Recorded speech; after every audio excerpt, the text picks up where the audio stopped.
Bismillahirrahmanirrahim. Assalamualaikum warahmatullahi wabarakatuh. Alhamdulillah, summa alhamdulillah, wassalatu wassalamu ala rasulillah, wa ala alihi wa sahbihi wa wala, wa la hawla wa la quwata illa billah, amma ba'd. Alhamdulillah, senang sekali bisa bertemu dengan sahabat-sahabat semua. Saya doakan semoga Anda mendapatkan keberkahan, kemuliaan, kejayaan dari Allah Subhanahu wa Ta'ala, sehingga Anda semakin dekat dengan impian Anda, cita-cita Anda, hajat-hajat Anda, dan Anda pun semakin dekat dengan Allah Subhanahu wa Ta'ala. Sebelum kita lanjut, bagi teman-teman yang belum subscribe di channel YouTube ini, silakan subscribe di tombol di bawah, karena subscribe itu gratis dan Anda akan mendapatkan update-update dari konten-konten di channel ini. Ada orang yang mengatakan, kenapa ya rezeki saya kok terbatas? Kenapa gaji saya nggak naik-naik? Kenapa penghasilan saya segitu-gitunya gitu? Kenapa kok hutang saya nggak lunas-lunas? Kenapa kok piutang saya nggak dibayar orang? Kenapa keluarga saya nggak harmonis? Kenapa penyakit saya nggak sembuh-sembuh? Ada loh orang yang mengatakan seperti itu. Kenapa bisa seperti itu? Padahal konsep dasar rezeki di dalam Islam adalah kita semua mendapatkan rezeki. Ya, kapan? Sekarang juga. Anda sekarang ini sedang mendapatkan rezeki dari Allah Subhanahu wa Ta'ala yang kalau Anda tahan nggak akan pernah sanggup. Contohnya, nafas. Bisakah Anda menahan nafas selama 5 jam saja? Tidak akan pernah sanggup. Itulah salah satu contoh dari rezeki Allah Subhanahu wa Ta'ala. Kita nggak akan pernah sanggup menahan rezeki Allah. Karena rezeki Allah itu datangnya dipaksa. Kalau seandainya ada orang yang mengatakan bahwa kenapa kok rezeki saya nggak ada, kenapa kok rezeki saya terbatas, bukan karena rezekinya yang nggak ada, tapi karena dia menahan dirinya dari rezeki Allah Subhanahu wa Ta'ala. Konsep dasar dari perisai rezeki ini adalah rezeki itu datang seperti air bah. Dia seperti air yang banjir, turun dari atas, kita ada di bawah. Kira-kira kalau ada orang di bawah, lalu kemudian air banjir turun dari atas, ada nggak orang yang nggak kena airnya? Kayaknya nggak mungkin ya. Semua pasti terkena airnya.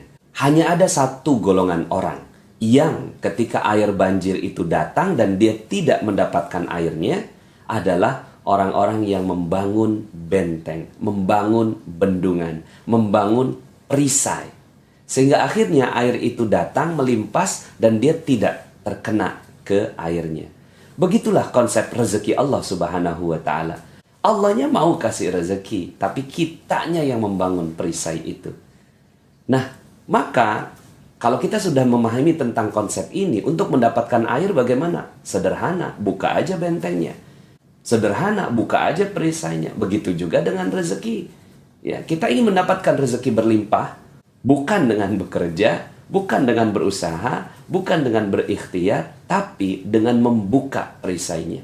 Ketika perisai ini dibuka, maka insya Allah rezeki Allah akan datang dengan berlimpah ruah kepada kita semua.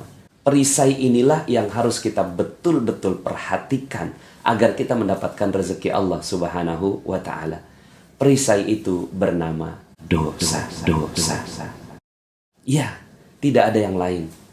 Kalau seandainya kita sekarang ini berada dalam kesulitan hidup, kita berada dalam keterbatasan rezeki, bukan karena Allah tak mau kasih rezeki, tapi karena ada dosa-dosa yang menghalangi diri kita dengan rezeki Allah Subhanahu wa Ta'ala.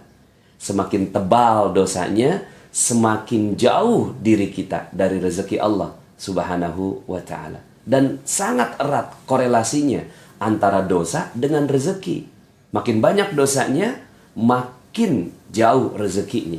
Makin sedikit dosanya, makin Allah Subhanahu wa Ta'ala berikan rezeki yang berlimpah. Hal ini Allah Subhanahu wa Ta'ala kemukakan di dalam Al-Quran, surat Nuh ayat 10-14. A'udzu billahi minasyaitonir rajim. Bismillahirrahmanirrahim.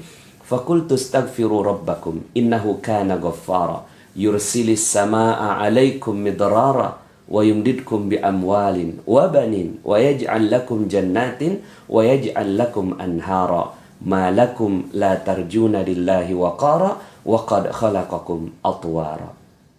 Maka minta ampunlah kalian kepada Allah. Innahu kana ghaffara, sesungguhnya Allah Maha Pengampun. Kalau Allah sudah ampuni, maka sederhana. Allah Subhanahu wa Ta'ala janjikan yursilis samaa'a 'alaikum midrara, akan Allah turunkan kepadamu hujan dengan lebat. Masya Allah ya. Hujan dengan lebat, bukan dengan rintik-rintik, bukan dengan gerimis, hujan dengan lebat. Ini adalah tamsil dari rezeki. Bahwa Allah Subhanahu wa Ta'ala akan turunkan hujan yang lebat. Hujan ini kan barokah. Hujan ini kan rezeki. Allah tambahkan di ayat berikutnya, wa yumdidkum bi amwal. Akan Allah tambahkan harta demi harta. Coba lihat konteksnya. Allah tidak mengatakan wa yumdidkum bil khairat. Allah tidak mengatakan Allah akan tambahkan kebaikan demi kebaikan. Tidak. Allah langsung katakan akan ditambahkan harta demi harta. Dalam bentuk jamak. Allah yang menjanjikan harta untuk kita di dunia. Ini adalah janji Allah Subhanahu wa Ta'ala. Tapi caranya bukan dengan yang lain. Caranya adalah dengan menghilangkan dosa. Ketika dosa kita udah hilang, maka Allah akan tambahkan harta demi harta demi harta demi harta. Mau berapa banyak? 100 juta per bulan? 200 juta per bulan? 300 juta per bulan? Ya, asal sebut. Kita minta kepada Allah Subhanahu wa Ta'ala. Mudah bagi Allah. Syaratnya satu, sudah tidak ada lagi dosanya. Wa yumdidkum bi amwalin wa banin, dan Allah tambahkan anak-anak, ya. Bisa jadi bukan hanya anak biologis, anak keturunan, anak cabang, anak perusahaan, anak buah dan seterusnya. Wa yaj'al lakum jannatin, dan Allah tambahkan kebun-kebun. Selain dari usaha yang dia buat, Allah Subhanahu wa Ta'ala tambahkan kebun-kebun yang lainnya. Mungkin kita bilang, ya Allah udah gak sanggup lagi ngurusnya. Wa yaj'al lakum anhara, dan Allah akan tambahkan sungai-sungai yang mengalir membuat subur itu si kebun. Setidaknya ada dua janji Allah dalam ayat ini. Ya, yang pertama harta berlimpah ruah, yang kedua passive income. Duduk diam, rezeki datang sendiri. Syaratnya satu, yaitu kita menghilangkan dosa. Maka inilah konsep dasar dari magnet rezeki. Dan konsep dasar juga dalam Islam, kalau seandainya kita ingin mendapatkan rezeki yang berlimpah dari Allah Subhanahu wa Ta'ala, bukan dengan kerja keras. Ngapain kita kerja keras? Tapi terus berbuat dosa.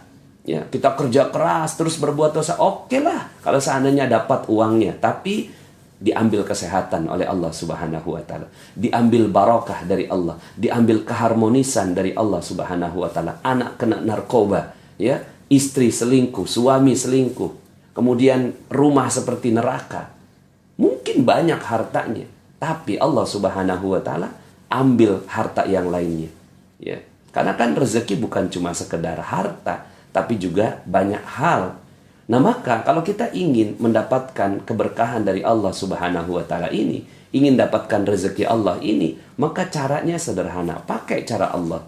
Ya, cara Allah ini adalah dengan menurunkan perisai, menurunkan dosa. Lalu dosa apa? Ya memang banyak sih, ya. Maka dalam jurus-jurus berikutnya di dalam magnet rezeki kita akan membahas lebih detail dengan berbagai macam pendekatan-pendekatan. Kita melihat perisai-perisai yang terkadang kita sadar atau kita tidak sadar, ya, bahwa itu ternyata merupakan perisai dari rezeki kita. Maka kalau seandainya boleh kita berikhtiar, bekerja, bersungguh-sungguh, maka bersungguh-sungguhlah menghapuskan dosa-dosa kita. Ya. Ada orang yang bersungguh-sungguh, dia pergi pagi pulang sore, pergi pagi pulang malam untuk mencari sesuatu. Tapi sepanjang dia bekerja, dia berbuat dosa lagi. Dia ambil harta orang, dia korupsi, dia menurunkan timbangan, ya. Kemudian dia tidak jujur kepada pelanggannya dan seterusnya. Maka apa yang terjadi pada kehidupan orang ini? Yuk sama-sama kita jalankan materi perisai ini. Percaya nggak dengan konsep ini? Kayaknya nggak percaya. Percaya dengan konsep ini? Ya, turunkan perisai, rezeki berlimpah ruah. Percaya? Kayaknya nggak percaya. Percaya nggak? Kayaknya nggak percaya. Kenapa saya seperti ini? Karena memang Allah yang mengatakan malakum la tarjuna lillahi waqara. Kenapa kalian nggak percaya? Itu Allah yang katakan. Kita nggak percaya dapatkan rezeki berkah banyak, berlimpah, dan pasif income. Nggak percaya kita. Buktinya kita nggak percaya apa? Buktinya kita nggak percaya masih buat dosa. Ya. Nah, untuk menyederhanakan, ya, ada satu cerita yang ingin saya ceritakan kepada Anda semua yang menjadi model bagaimana keajaiban Allah Subhanahu wa Ta'ala datang dengan konsep perisai rezeki ini. Ada seorang nenek. Nenek ini tiap harinya minta-minta. Dia nggak tahu kalau minta-minta itu dosa. Bagi dia nikmat gitu, sekedar meminta kemudian dia dapat. Maka tiap harinya dia meminta-minta sampai akhirnya dia tahu lokasi basah dan lokasi kering dalam meminta-minta. Nah, lokasi basah itu bukan cuma sekedar di perempatan. Kalau ada ustadz ceramah tentang sedekah, itu basah ya. Akhirnya dia datanglah ke pengajiannya Ustadz Yusuf Mansur. Ya, tapi bukan untuk ngaji, untuk jadi alat praktikum ya. Pada saat jamaah semuanya didoktrin sama Ustadz Yusuf Mansur untuk bersedekah, dia ada di luar untuk menampung dana-dana sedekah. Sampai kemudian ketahuan sama Ustadz Yusuf Mansur, dipanggil tuh si nenek, "Nek, datang pengen minta-minta ya?" "Enggak Ustadz, enggak." "Jangan bohong Nek, banyak orang yang menceritakan seperti itu." "Enggak Ustadz, gini aja deh. Kalau besok nenek datang pengen minta-minta, saya usir ya. Tapi kalau nenek datang pengen ngaji, silahkan deh ngaji." Besoknya tuh si nenek datang lagi, tapi udah berubah niat. Bukan lagi pengen minta-minta, tapi pengen ngaji. Suatu hari ada Ustadz Yusuf Mansur, ada tuh si nenek, ada saya. Itu si nenek ngoceh aja depan Ustadz Yusuf Mansur. Wow gitu ya, nggak tahu orang yang diocehin orang sibuk. Lalu kemudian kata Ustadz Yusuf Mansur, "Udah Nek, nggak usah banyak ngomong, nih gue mau kasih duit ya. 250.000, tapi bukan buat nenek semua. 190.000 bagiin ke orang lain sebagai sedekah, 60.000 untuk nenek sebagai ongkos bagiin sedekah." "Paham?" "Nggak paham Ustadz," kata tuh si nenek. Ya, lalu kemudian kata Ustadz Yusuf Mansur, "Nas, terusin Nas, gue banyak urusan." Ya mungkin ya kalau cuma sekedar jelasin, insya Allah bisa lah. Lalu kemudian akhirnya saya jelasin pelan-pelan. "Nek, Ustadz Yusuf Mansur mau ngasih duit 250.000. Betul kan Ustadz?" Saya cari Ustadznya. "Loh kok nggak ada?" "Oh maksudnya terusin Nas." "Bukan terusin jelasin doang, tapi terusin kasihin duit juga." Aduh, saya ya dijebak sama Ustadz Yusuf Mansur. Tapi dijebaknya yang baik. Lalu kemudian akhirnya saya keluarkan dompet saya, ada duit 300.000. Saya tunjukin sama tuh si nenek. "Nih Nek, ada duit 300.000. Tapi bukan buat nenek semua. 240.000 bagiin ke orang lain sebagai sedekah, 60.000 untuk nenek sebagai ongkos bagiin sedekah." "Paham?" "Paham Ustadz." "Wah, cepet banget pahamnya." Ya, karena ada duitnya. Jadi orang kalau dijelasin ada duitnya, cepat paham ya. Lalu kemudian 2 minggu kemudian saya ketemu sama si nenek ini lagi. Ya, dia nangis-nangis ya, terharu. "Subhanallah Ustadz, alhamdulillah." "Ada apa Nek?" Lalu kemudian dia cerita, "Itu Ustadz, duitnya saya udah tukerin duit-duit kecil, 2.000, 5.000, 10.000. Karena komunitasnya peminta-minta, cepet habis tuh duit." Sampai kemudian ada 3 orang datang ya. "Nek, ya, Nek, bagi sedekah kok kita nggak kebagian? Udah habis ya." "Jangan bohong dong Nek." Karena didesak, keluarlah bagian dia ya. 50.000 disimpan, 10.000 ya dikasihin sama tuh si 3 orang. "Bagi 3 ya, udah habis."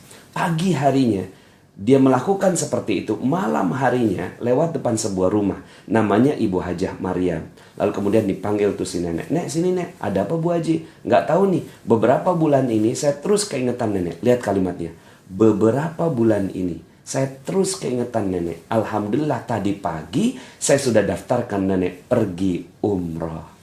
Alhamdulillah. Saya takjub sekali dengan kisah ini. Ya, Allah Subhanahu wa Ta'ala yang mengatur ini semua kisah. Saya menyaksikan Ustadz Yusuf Mansur ngomelin tuh si nenek. Saya menyaksikan juga ketika saya harus melaksanakan tugas dari Ustadz Yusuf Mansur. Dan 2 minggu kemudian saya ketemu sama itu si nenek lagi. Siapa yang mengatur ini semua? Sepertinya Allah Subhanahu wa Ta'ala telah mengatur kisah ini untuk menjadi pelajaran bagi kita semua. Bahwa si nenek awalnya berdosa. Ya, tapi awalnya mungkin dia nggak sadar kalau itu dosa. Ya, karena kan orang yang meminta-minta itu dalam sebuah hadis disebutkan akan datang kepada Allah dengan sudah tidak ada lagi dagingnya. Artinya dengan tengkorak saja gitu ya.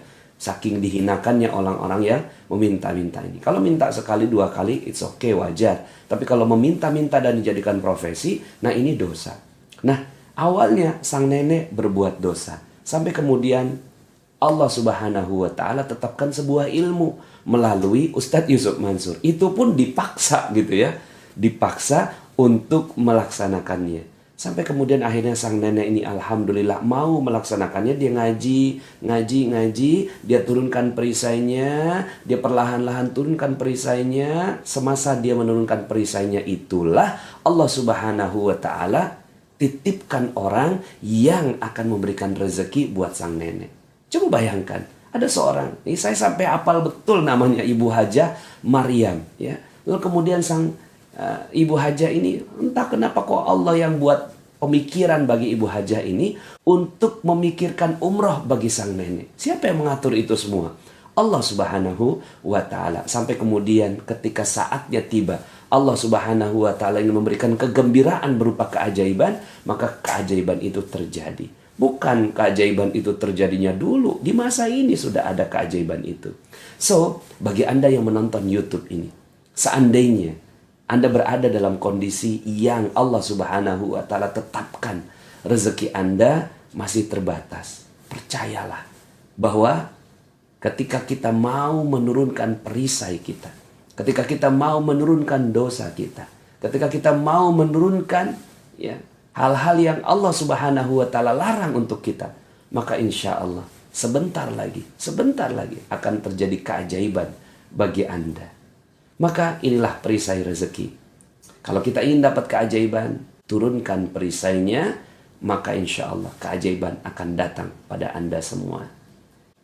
Kita cukupkan part yang pertama ini. Yang penting Anda memahami konsep dasarnya, dan insya Allah kita akan lanjutkan dalam part yang kedua. Saya Nasrullah, billahi taufiq wal hidayah. Assalamualaikum warahmatullahi wabarakatuh.